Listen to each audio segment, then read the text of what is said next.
Kaduna Vigilance Service commences training of 100 personnel. Akwa Ibom approves 1.968 billion naira for students' examination fees. On the foreign scene, several persons feared dead in Brussels. High-rise fire. In sport, France, Spain set for World Cup semi-final clash. I'm Princess. AKZ now, details of the news. Prince Adbn, the self-styled Director General of the non-existent Presidential Foreign Intervention Promotion Council, has been arrested. He was apprehended in a hideout in Osun State shortly after Justice Mohammed Umar of the Federal High Court in Abuja issued a bench warrant for his arrest earlier today. Adbn is facing an 8-count charge of conspiracy, forgery, and impersonation filed by the Nigeria Police Force. He's accused of forging presidential appointment letters, State House letterheads, and other official documents to operate the fictitious agency, which this presidency says does not exist. The arrest comes after Adbn failed to appear for his arraignment. His counsel had told the court that the accused feared for his life and had written to President Bola Tinubu. Justice Umar responded that the court would help him be alive before issuing the warrant. He's expected to be transferred to the police headquarters in Abuja. President Bola Tinubu has declared that the era when Abuja's city center flourished while satellite communities remain neglected was over, as he reaffirmed his administration's commitment to balance infrastructure development across the Federal Capital Territory. The president made the declaration during the commissioning of the Buhari Township Water Supply Network project, a major intervention aimed at expanding access to potable water and supporting decentralized development in the FCT. Represented by the First Lady, Senator Oluremi Tinubu, at the ceremony in Buhari, the president said residents of satellite towns must enjoy the same level of infrastructure and public services available to those living in the nation's capital city. I assure you by the grace of Almighty God that before the end of our tenure, water projects will fully cover Kuje, Kwali, Guadalada, and Abaji. I commend the Honorable Minister of the Federal Capital Territory, fondly called Mr. Project. Thank you for your relentless and tireless service. To the people of Buhari, this project belongs to you. It was built for your benefit. I charge you to guard these infrastructures. Our journey of national rebirth requires patience, but as you can see today, the fruits of our reforms are beginning to ripen. Earlier, the Minister of the Federal Capital Territory, Barrister Wike, said the project was in line with the President Tinubu's directive that infrastructure development should not be concentrated in the city center alone, but extended to satellite communities. He noted that the Buhari project followed the rehabilitation of Abuja's water infrastructure and the recent commissioning of the Karu satellite town water supply project. Happy. When people are happy, those in authority will be happy. But when people are not happy, those in authority are bad not to be happy. After all, what is governance? Governance is to make people happy, to make change in their life, to make it to be better. And that's what Asiwaju Tinubu is doing. The minister also emphasized that the administration had commissioned 50 projects since President Tinubu assumed office in May 2023 and expressed confidence that an additional 10 projects will be inaugurated before the commencement of election campaigns. Senate President Godswill Akpabio has reaffirmed the National Assembly's commitment to transparency and citizen participation as he declared open the 2026 National Assembly Open Week in Abuja. The event also featured the unveiling of the House of Representatives' three-year legislative scorecard. The National Assembly Tuesday opened its doors to Nigerians as the 2026 Open Week got underway, with renewed calls for greater transparency, accountability, and public engagement in the legislative process. Declaring the event open, Senate President Godswill Akpabio said Parliament belongs to the people and must remain open to public scrutiny and participation. Before you comment on social media, take time to go through what we have actually done. Our job here is to do and ensure that we make laws that will last for generations. We are not making laws for ourselves. We are making laws for the protection of Nigeria's future and for generations unborn. So I want to encourage all of us that democracy flourishes when citizens remain active participants in the work of the Parliament. The distance between Parliament and the people should never again be measured in walls or gates, but only in the willingness of citizens to walk through those doors and join us in crafting legislations. Akpabio said the Open Week offers Nigerians an opportunity to better understand the work of Parliament, adding that openness strengthens democracy, while constructive partnership between the Senate and the House of Representatives has contributed to the success of the 10th National Assembly. It is my singular honor and privilege to declare the 2026 National Assembly Open Week officially open, to the glory of God. May this week deepen public trust, may it strengthen the bond between the two parliaments and also the people. May it remind every Nigerian that democracy is perfected not by silence, but by participation, not by buildings, but by citizens, and not merely by the laws we pass, but the confidence that the people have in those laws and in the institutions. The House of Representatives presented a three-year legislative scorecard reporting 2,747 bills introduced, 363 passed, and 72 signed into law, the highest legislative output since 1999. Lawmakers say the Open Week is aimed at promoting accountability and greater public participation. A reasonable question has been raised whether reserved seats will simply confer position upon a favored few, whether the discipline of without the discipline of an election. The answer we bring to this dialogue is the electoral college model. The women who occupy these seats will be appointed by no one. They will be elected by a secret ballot conducted by the Independent National Electoral Commission through a college of representatives from whom the people themselves have already elected. The presidency says closer collaboration between the executive and legislature remains key to advancing reforms in security, economic renewal, and national development. An open week must therefore be more than the ceremonial opening of the gates of Parliament. It should be an invitation to scrutiny, dialogue, and partnership. Citizens should be able to follow how laws are made, understand how public resources are appropriated, and see how legislative oversight protects the national interest. Civil society groups are urging the National Assembly to strengthen oversight, deepen transparency, and accelerate reforms that improve governance and public trust. At the same time, citizens expect, rightly so, from their legislature much more.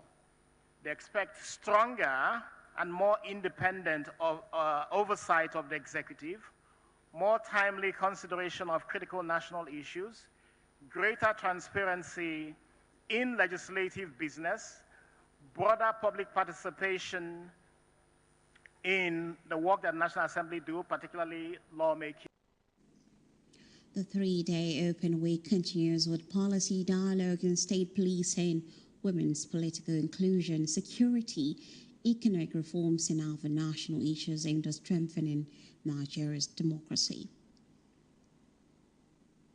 The Nigerian Army has reaffirmed its commitment to the welfare of personnel with the commissioning of a newly constructed regimental sergeant major's accommodation at the 51 Signals Brigade, Rabado Cantonment, Kaduna. The project is part of the Chief of Army Staff's Special Projects Program aimed at improving living conditions and operational efficiency across Army formations. The facility was commissioned on behalf of the Chief of Army Staff, Lieutenant General Waidi Shaibu, by the General Officer Commanding 1 Division, Nigerian Army, and Commander, Sector 1 Operation, Fasanyama, Major General Bubakar Wase, represented by the Chief of Staff, Brigadier General Timothy Operum. Speaking at the ceremony, Brigadier General Operum said the Nigerian Army remains committed to prioritizing personnel welfare, noting that quality accommodation boosts morale, discipline, and operational effectiveness. He also urged the beneficiary to maintain the facility, stressing that safeguarding military infrastructure is a shared responsibility. Commander of the 51 Signals Brigade, Brigadier General O. Okumbure, thanked the Chief of Army Staff for approving the project and assured that the accommodation will be properly maintained and effectively utilized. The commissioning featured a ribbon cutting, inspection of the facility, and was attended by senior military officers, regimental sergeant majors, and other invited guests. The Director General of the National Youth Service Corps, Brigadier General Olakunle Nafiu, has warned that employers who fail to provide accommodation and transportation for corps members will be blacklisted from accessing NYSC services. He issued the warning during a working visit to Kogi State, where he interacted with corps members in Lokoja and urged all corps employees to enhance the welfare of those posted to serve with them. General Nafiu assured corps members of the federal government's commitment to this security and welfare and appealed to state and local governments to increase support for the scheme. He also urged the corps members to remain security conscious and report suspicious activities, while reminding them to maintain discipline as ambassadors of their families and institutions. The NYSC boss further encouraged corps members to take the post-camp skill acquisition and entrepreneurship development training seriously and to embrace small-scale businesses within their host communities. As concerns grow over poor sanitation and indiscriminate waste disposal across the Federal Capital Territory, environmental stakeholders are calling for stricter enforcement of sanitation laws and a change in public attitude towards waste management. The appeal came during activities marking World Population Day 2026. Adbn's Dominic Eyemese tells us more. Nigeria's growing population is placing increasing pressure on the environment, particularly in urban cities like Abuja. Despite sanitation campaigns and existing environmental laws, indiscriminate waste disposal, blocked drainage, and overflowing dump sites remain common across the FCT, posing serious health and flood risks. To commemorate the 2026 World Population Day, environmental stakeholders carried out a symbolic cleanup at Utako Ultramodern Market in Abuja. They stressed that population growth is not the problem, but weak enforcement of sanitation laws, poor waste disposal habits, and low public awareness. National Treasurer of the Waste Management Society of Nigeria, Wamason Omotunde Adeola, urged Nigerians to see waste as valuable resources and call for greater investment in recycling and waste to wealth initiative. We know that there is a lot of population growth, and so that translates to more waste being generated, but there are better options of waste management. We can recycle our waste, we can reuse some, we can repurpose, we can also, create wealth from waste. Acting Director of Environmental Health Council of Nigeria, Awa Opalowa, blamed poor sanitation on widespread disregard for environmental laws, warning that violators risk prosecution. That is why we are out today, to sensitize people on the need to provide sanitary dustbin in their various premises, regulated premises, and make sure to use them. It's not all about providing it alone. You must put them into use. Those people that are throwing their waste, they should not throw their waste. Let them keep their waste in their bins. Once you keep your waste with you, a vehicle truck used to come and pick it every day so that the city will be clean up. Councillor of Wamason FCT Council, Femi Kenere, said Abuja growing population should not result in a dirtier city.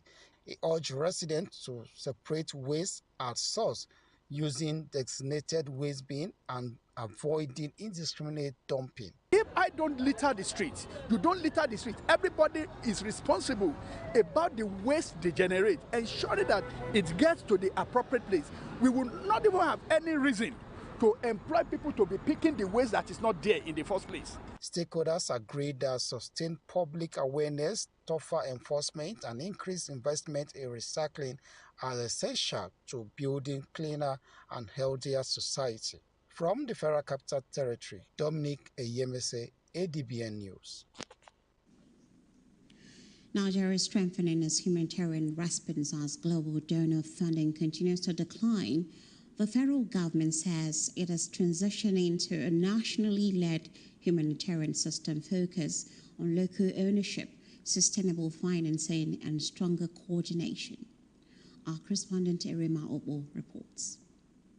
The 2-day humanitarian transition workshop has brought together government officials, the United Nations development partners, and humanitarian organizations to shape a new framework for humanitarian coordination in Nigeria. Declaring the workshop open, the Minister of Humanitarian Affairs and Poverty Reduction, Dr. Bernard Doro, says the transition is driven by declining global humanitarian funding and the need for Nigeria to take greater ownership of its humanitarian response. The transition we are discussing at this workshop must therefore be understood as part of this wider OHOPRS agenda. It is not simply an administrative handover of coordination function from the United Nations to the government. It is the operationalization of a Nigerian-owned system built to outlast the ebb and flow of donor cycles. The minister says the transition does not signal the withdrawal of international support, but marks a shift to a government-led coordination system that will continue to benefit from the technical expertise and partnership of the United Nations and other development partners. Working closely with all relevant ministries, departments and agencies, state governments, humanitarian organizations, development partners, affected communities, the ministry will continue to provide strategic leadership in coordinating humanitarian preparedness and recovery efforts across the country. The European ambassador to Nigeria and ECOWAS, Greta Magnat, says the international community remains committed to supporting Nigeria's, noting that the transition reflects a change in coordination, not an end to humanitarian assistance, as the country's humanitarian needs remain significant. As we all know, humanitarian needs are not only still here, but they are also growing again this year. And I want to highlight that recognizing this reality is not a recognition or accusation of failure by authorities, as this growth has many drivers, some of which are not under the control of Nigerian authorities. The Humanitarian Transition Workshop continues until July 15, with stakeholders expected to develop strategies that will strengthen national coordination and lay the foundation for Nigeria's 2027 humanitarian needs and response plan. From the Federal Capital Territory, Erima Oko. ADBN News.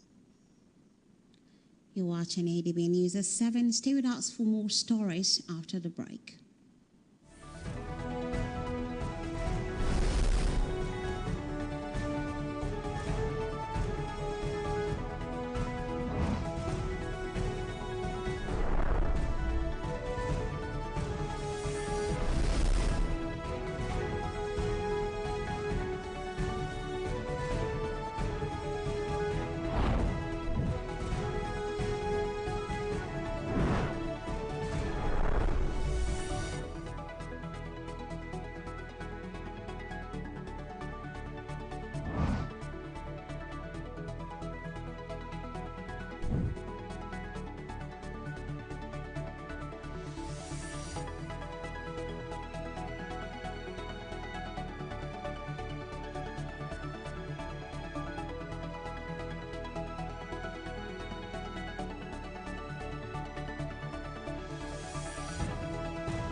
Welcome back to the news. Benue State Governor Reverend Father Hyacinth Alia has called on security agencies to immediately establish an operational base in Otobonobi community to check incessant attacks in the area. Governor Alia made the demand on Monday during an on-the-spot assessment of the community where several persons were reportedly killed in an attack allegedly carried out by suspected herdsmen militia. Represented by his deputy, Dr. Sam Ode, the governor urged residents to remain calm and avoid reprisals and said it was no longer enough to console with victims, stressing the need for a proactive security architecture. The deputy governor, who said the administration of Governor Hyacinth Alia was working tirelessly to secure the entire state for the safety of lives and property, condoled with the community and people of Benue South Senatorial District over the loss of lives, with an assurance that the perpetrators of the heinous crime would be apprehended and face the wrath of the law. We met with His Royal Majesty to condole with him and to deliver the governor's message. The security agencies, the heads of all the security agencies, were directed to accompany me on this mission. And we have also discussed issues that border on the security of the entire area, the entire senatorial district. One basic request of His Royal Majesty the Chidoma and the entire Idoma nation is that they want justice to be served for the killing of our people. I have conveyed the governor's condolence to him. He has made his demands. The demands are that justice should be served to our people. Everyone who is involved in these dastardly acts should be apprehended and brought to justice. This is the demand of the people.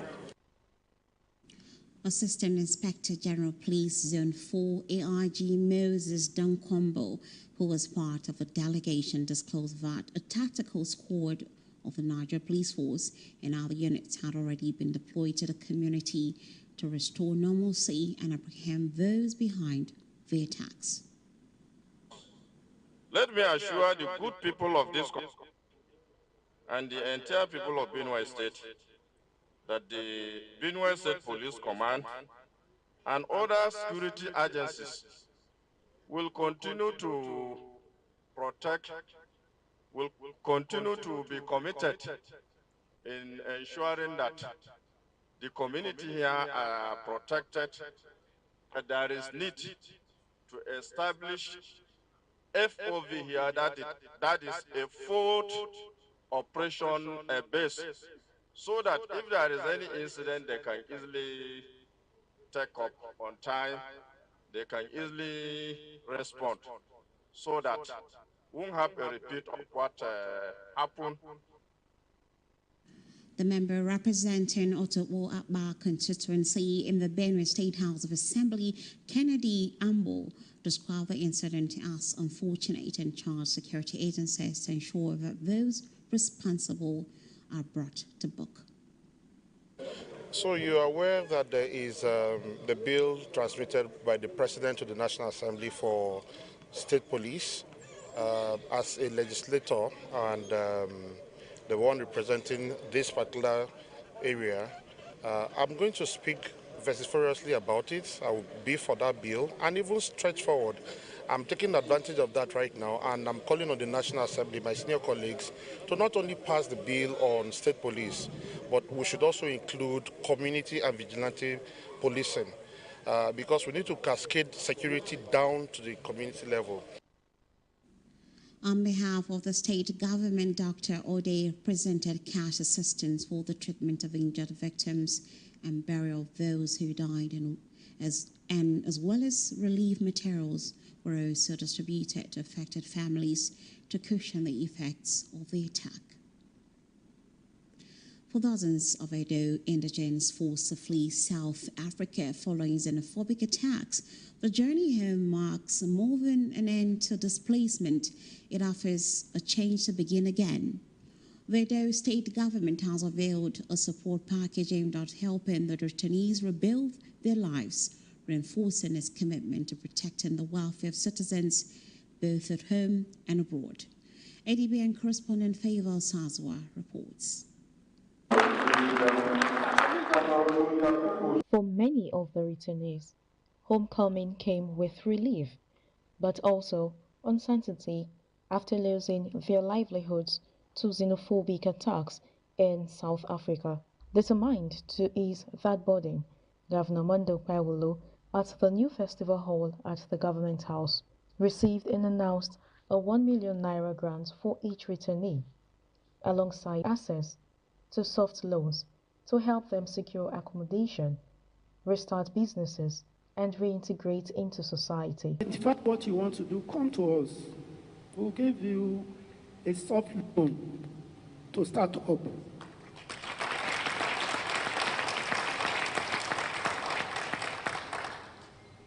Because we want you back to the society.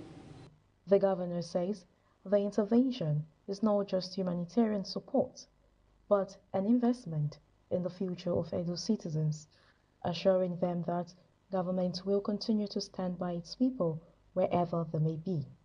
We as government will continue to support our own children, wherever they are.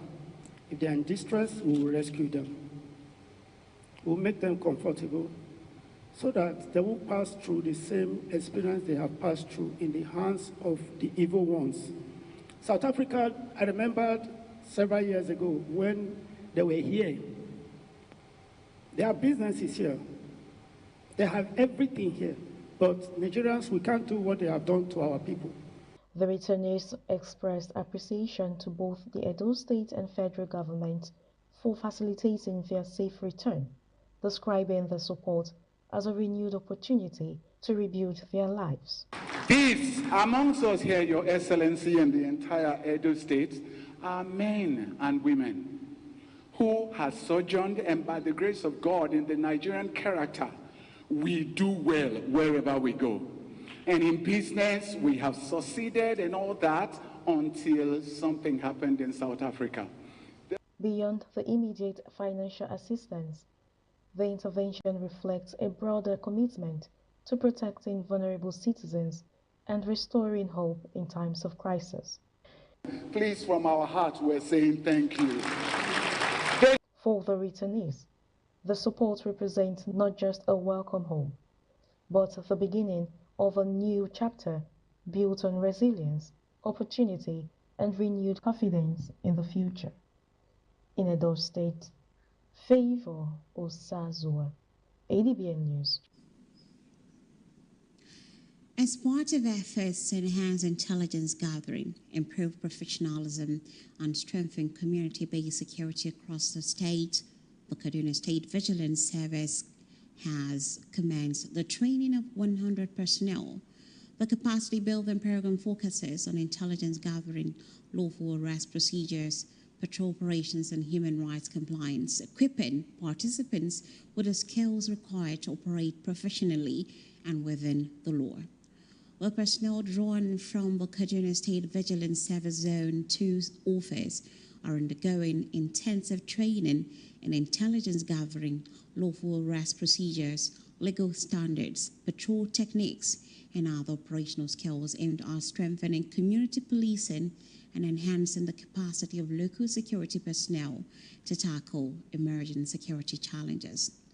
Speaking at the event, the commander of the Kaduna State Vigilance Service, retired commissioner of the police, Ali Audu, said the service remains committed to strengthening community security and improving crime prevention through continuous capacity building. He urged participants to uphold discipline, professionalism, and respect for the rule of law in the discharge of their responsibilities. What we identified is lack of training. Training and retraining is very, very important for every security agent. Because, first of all, when you are recruited, you have to train. And while in service, you have to retrain. As the crime is dynamic, so also the training is dynamic.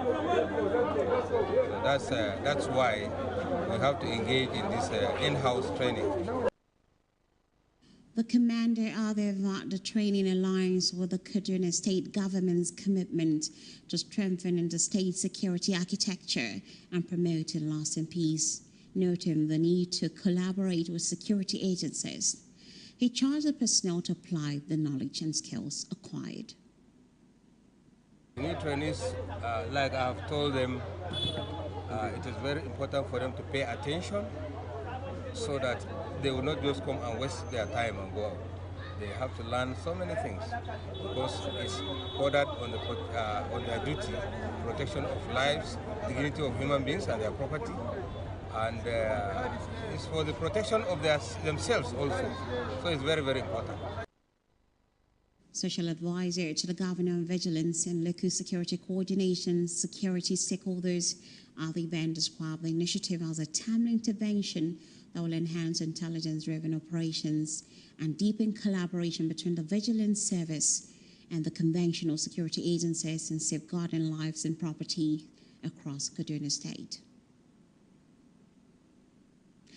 Elsewhere, Akwa Ibom State Governor Pastor Umar Eno has approved 1.968 billion naira for the payment of examination fees for students in basic and secondary schools across the state. The approval under the RISE agenda is aimed at expanding access to quality education, sustaining free and compulsory education, and easing the financial burden on parents. The governor has also directed the Ministry of Education to ensure the immediate implementation of the approval. The funds include 1.368 billion naira for the payment of WASC fees and related expenses such as NIN registration, biometric registration, science practicals, continuous assessments, monitoring and examination administration. Another 50 million naira has been approved for NAPTEP examination fees, while 550 million naira will cover state examinations including the Common Entrance, BC, Senior Secondary 2 Promotion Examination and entrance examinations into senior science colleges and Government Model Girls Secondary School. The state government said the intervention will benefit thousands of students by removing financial barriers to education and improving learning outcomes. It added that the approval, alongside the 1.3 billion naira already committed to the 2025-2026 Students' Bursary Scheme, reflects the administration's continued investment in human capital development and its commitment to ensuring no child is denied education because of financial constraints.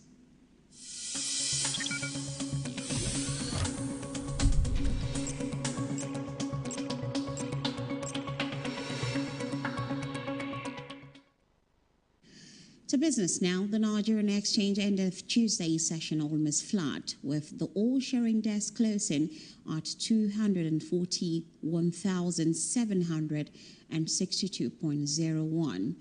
Market capitalization rose to 3,059.18 trillion naira, while market breadth remained negative, with 24 gainers, 26 losers, and 4 unchanged stocks.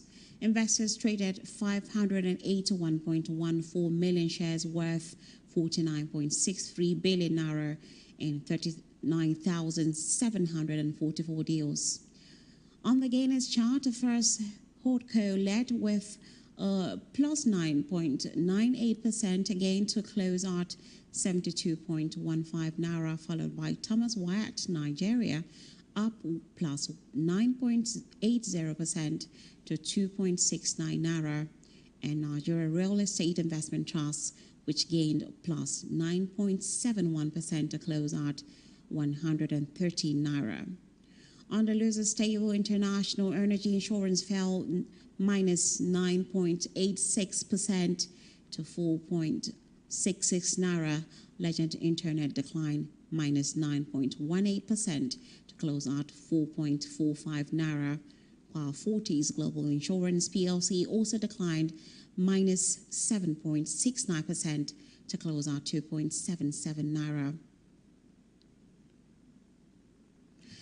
President Bola Tinubu, the Nigerian Content Development and Monitoring Board (NCDMB), and other stakeholders have reaffirmed the need for stronger engineering standards, local capacity development, and public safety to drive Nigeria's infrastructure growth. The call came after the opening of the 2026 Engineering Assembly in Abuja. Adbn's energy correspondent brings us the report.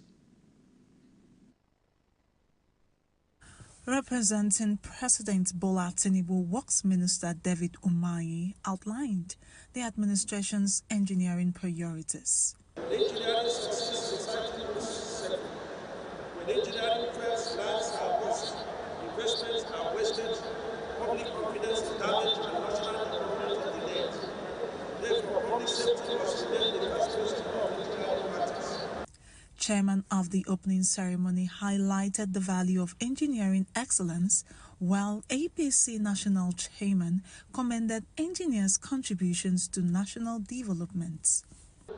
We have come to believe that the most expensive infrastructure is not the one that costs more to build. It is the one that fails before its time. This philosophy has become part of our corporate culture across the Dangote Group. When engineering is doing well, the whole nation benefits from it. NCDMB Executive Secretary said the board is creating opportunities for qualified Nigerian engineers through its local content mandates. It's common knowledge. You go to some construction site, the man that can put a block on the other one, he calls himself an engineer. Everybody calls himself an engineer. So what NCDMB is doing is to add professionalism to the engineering profession, and by so I mean we ensure that any project, anything that has to do with engineering in Nigeria, that person must be current certified. Earlier, organizers said this year's engineering assembly focuses on advancing public safety through stronger engineering regulation and enforcement. Therefore, engineering regulation must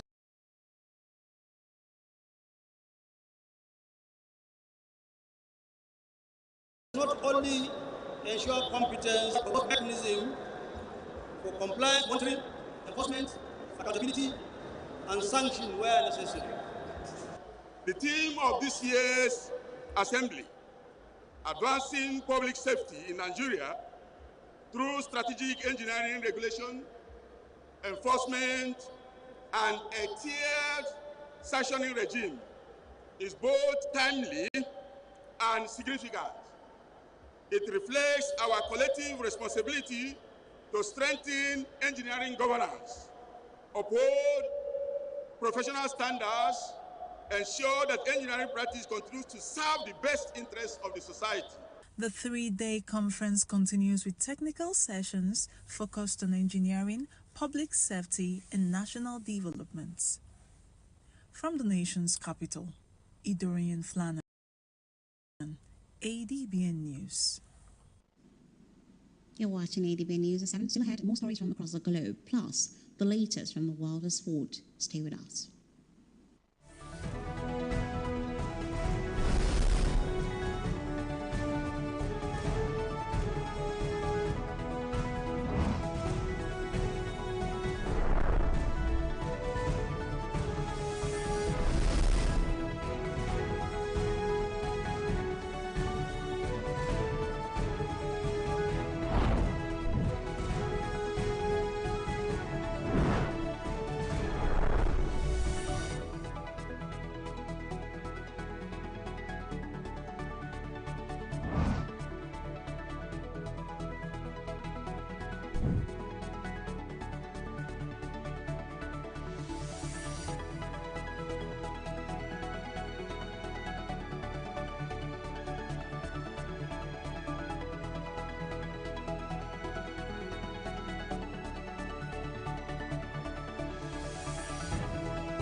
And now into the foreign scene, where several people have been found dead after a fire broke out at the Oxy Tower, a building under construction in central Brussels, Belgium.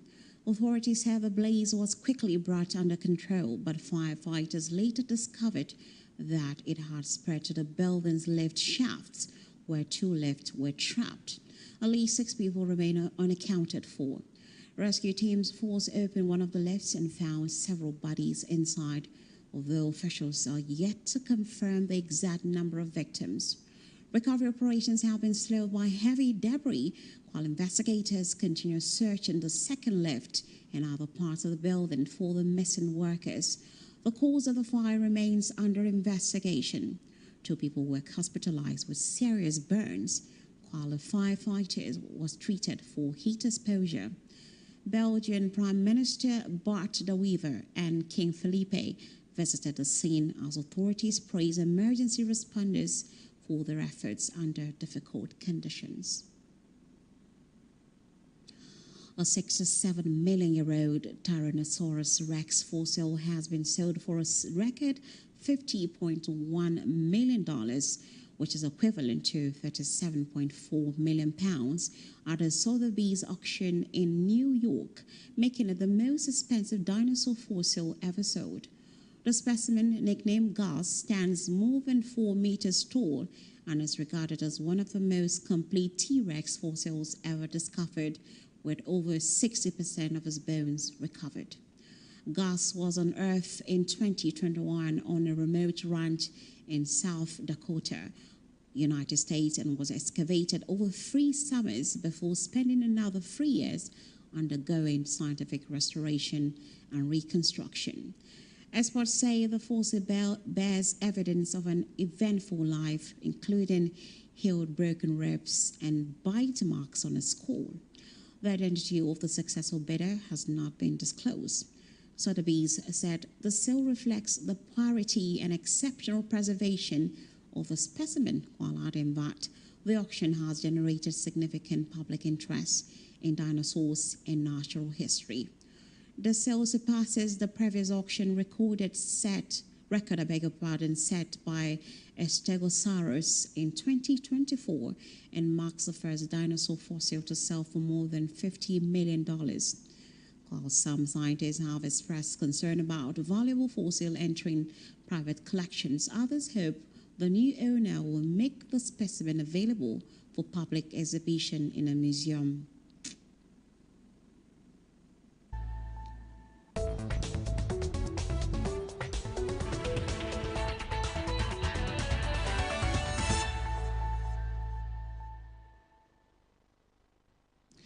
Now to sport, France boss Didier Deschamps is predicting a spectacular semi-final when his exciting side take on Spain in a heavyweight World Cup showdown in Dallas tonight. Spain beat France in the semi-finals of Euro 2024 on the way to being crowned European champions before defeating Le Bleu in a 9-goal last-four thriller in the Nations League last year. Deschamps will step down at the end of the tournament after 14 years in charge of France's national football team. Said the past counts for nothing despite Spain's recent success. Two-time world champions France will become only the third country to reach 3 straight World Cup finals if they win in Texas. Whereas Germany in 1982, 1986, and 1990, and Brazil in 1994, 1998, and 2002 are the only countries to manage the feat so far. The fallout from Senegal's 2026 World Cup campaign has deepened following claims that the team's long-serving doctor was not qualified in sports medicine. Abderrahmane Fedio has served as Senegal's team doctor since 2017, attending 3 FIFA World Cups and FIFA Africa Cup of Nations tournaments, including the country's victorious 2021 AFCON campaign. However, the Senegalese Football Federation has alleged that Fedio trained as a gynecologist rather than a sport medicine specialist. The Federation further claimed that once the players became aware of his medical background, they lost confidence in his ability to manage and treat football-related injuries. Speaking at a press conference on Monday, Senegalese Football Federation President Abdoulaye Fall said he had only recently become aware of Fedio's academic qualifications. Still in sport, as part of their build-up to the 4th Interwomen Africa Cup of Nations finals, which begin in Morocco on Sunday, cup holders Nigeria will do battle with Ghana in a friendly match scheduled for Casablanca on Saturday. The 10-time champions opened camp in Casablanca, Morocco's industrial and economic capital, on Monday as final preparations got underway ahead of the first match of Group C against Malawi in Rabat on Tuesday, 28th July. As of lunchtime on Tuesday, a total of 10 players had arrived at the Super Falcons Hotel in Casablanca, with midfielder Tony Payne, who recently joined Inter Milan Women of Italy from Everton Ladies in England, expected on Wednesday. After playing Malawi on 28th July, the Falcons will face Zambia on Saturday, 1st August, and Egypt on Wednesday, 5th August, in Group C.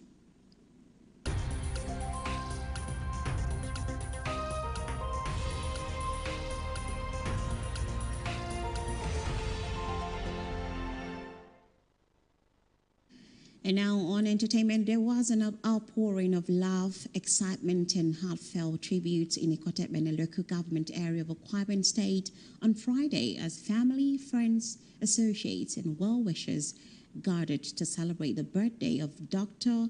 Ekemini Ibanga. The colorful event brought together dignitaries from different walks of life who joined in honoring the celebrant with goodwill messages, prayers, and warm wishes. Adbn correspondent Emmanuel Salas tells us more.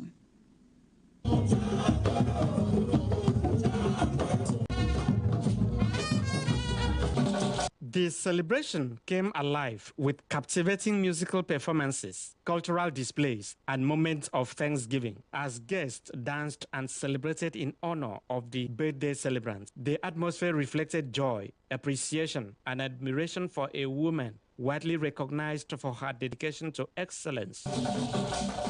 Guests described Dr. Ibanga as an accomplished professional, compassionate leader, and philanthropist. Because she's a generous woman.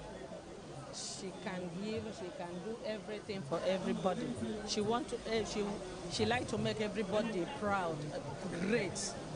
So I'm here today to celebrate with her for the good work she do, for women, for the children. So she's a gift of God from heaven, and And this kind of people are rare, right? On a day like this, the least I can wish her is a prosperous new 365 years. Other guests shared in the festivities. An amazing woman. She's so amazing. She's so accommodating. She loves people. She loves the community. She loves the state. God for her today, for God keeping her alive till today, not minding all the challenges that she had gone through. So I pray God to bless her. Someone that has a heart of gold, that has a love for humanity. If only we have multiple. They're doing great things for the society and the community. So she's very kind, very humble, and has a wonderful heart, if I was to describe her. A good heart person, because she has helped so many people abroad and here in Nigeria.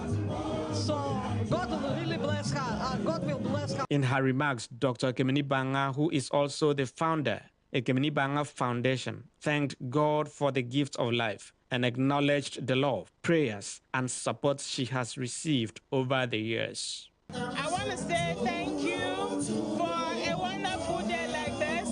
This is the day the Lord has made, and we rejoice and we are glad in it. To my left, we have the women. These are the women that are greatly in support of the President of the Federal Republic of Nigeria for its re-election come 2027. To my right, to my left, to my front, to my back, these are all people who are willing to support the President of the Senate, Senator Godswill Obodokpabe's re-election come 2027. And of course, Pastor Moabasieno's re-election. We are all in support of the APC. Memorable celebration reached its climax with the cutting of the birthday cake. Emmanuel Silas, Adbn News. And that's all we have for you tonight on the news. Remember to watch us live on DSTV channel 258, on Star Time channel 140, Able TV app, Limex World TV app, and Niger TV app. For more stories, visit our website at www.adbntv.com. You can also watch us live from every part of the world by logging on to www.adbntv.com/live. I am Princess Ekeze. Have a good evening.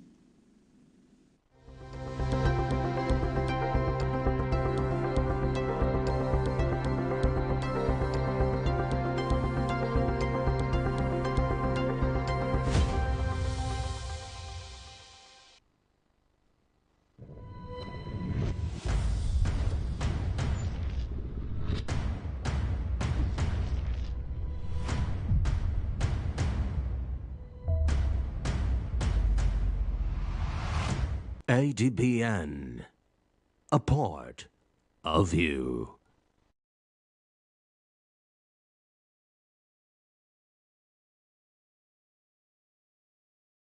Recall that the nationwide CVR exercise commenced on 18th August 2025 and was originally scheduled to conclude on 10th July 2026. But INEC has now approved a 2-week extension of the exercise in order to provide additional opportunity for eligible citizens who are yet to register. The Commission has extended the exercise to Sunday, 26th July 2026. The Commission has also introduced a self-service registration option online for eligible first-time voters. Visit the dedicated CVR portal, where step-by-step guide is also provided. We urge all eligible Nigerians who are yet to register to take advantage of this extended window and explore the new voter registration technology option.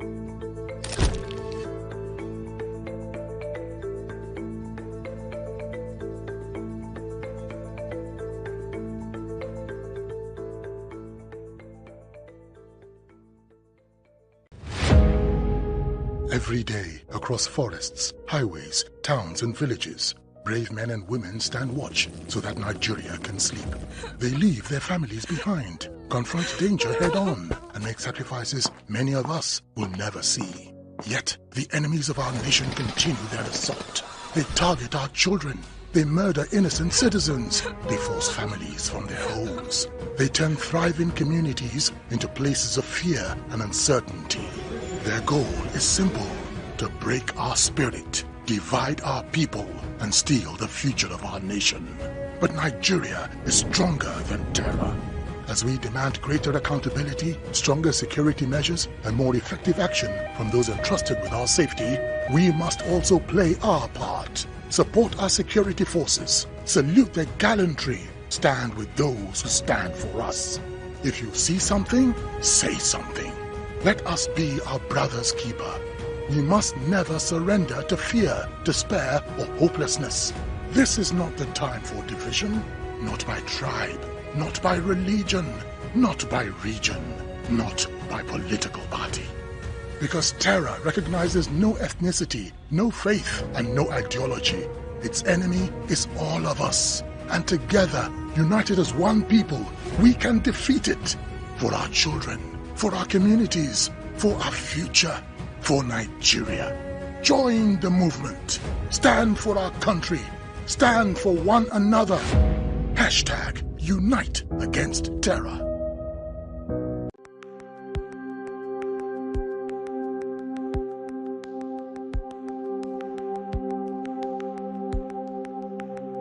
Welcome to the Niger Delta, a region of incredible beauty and stark contrast. From its breathtaking landscapes to its rich cultural heritage, this is a place where history and modernity collide. But beneath this serene surface lies a story of struggle and resilience. The Niger Delta is the lifeblood of Nigeria's economy, home to vast oil reserves that fuel the nation, yet it is a land where the people fight for their share of the wealth.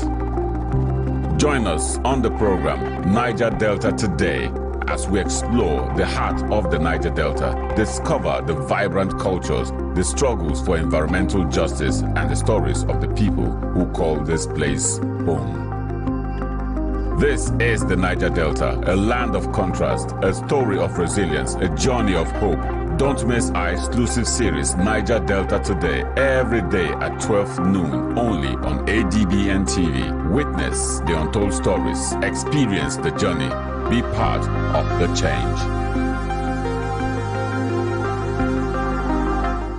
An impact in humanitarian industry.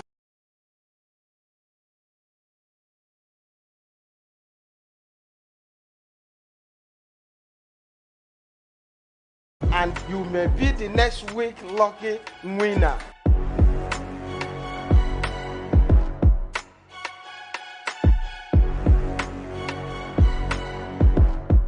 We have been able to give you a different perspective to entertainment program.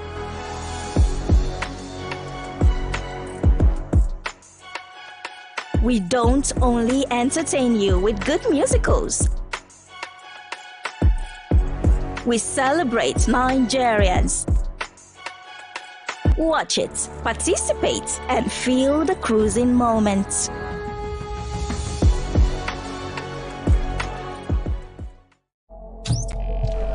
Every second, a story breaks. President Bola Ahmed Tinubu has formally presented the 2026 appropriation bill to the National Assembly. The nation reacts. The world shifts. History moves in real time.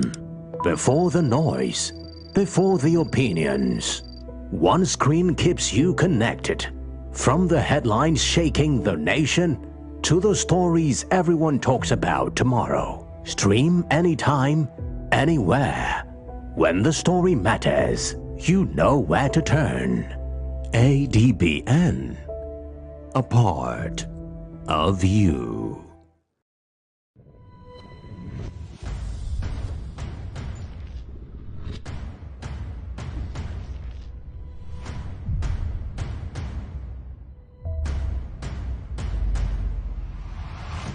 Adbn. A part of you.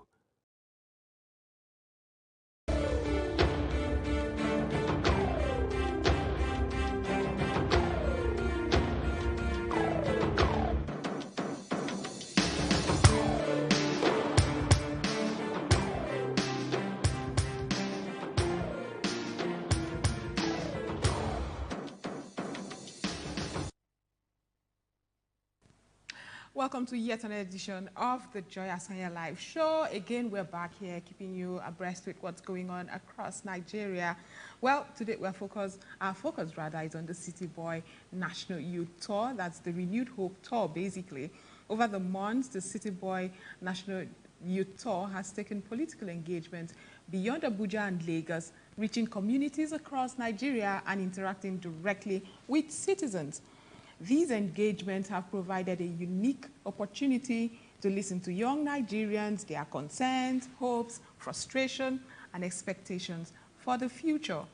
At a time when unemployment, economic hardship, migration pressures, digital innovation, and governance challenges continue to shape the lives of millions of young people, what exactly are Nigerian youth saying? What opportunities are they asking for? What misconceptions exist about government programs? And what lessons should policymakers